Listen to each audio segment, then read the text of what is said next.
కొన్నిసార్లు ఒక్కసారి ఓటమి వచ్చిందని ఇంక జీవితం అయిపోయింది అనుకుంటున్నావు. ఒక్కసారి పరీక్షలో ఫెయిల్ అయిపోతే ఇంక నా జీవితం అయిపోయిందని చాలామంది ఆత్మహత్యలు చేసుకుంటున్న యవనస్తులు ఉన్నారు. చాలామంది ప్రేమలో విఫలమైపోయినాయి. అనుకున్న అమ్మాయి దొరకలేదనో, లేదా అబ్బాయి దొరకలేదనో, లేదా అది జరిగిందనో ఇది జరిగిందనో చాలామంది జీవితాలను పాడు చేసుకున్న వాళ్ళు చాలామంది.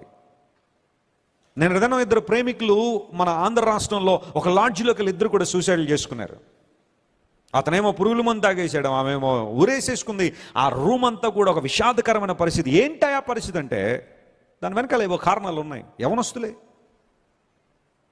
ఏనాడు కూడా నీ జీవితంలో ఎంత వైఫల్యం వచ్చినప్పటికీ కూడా దేవుడు నేను పైకి లేవనెత్తడానికి ఇష్టపడుతున్నాడు. స్తోత్రం చెప్పండి, హల్లెలూయా.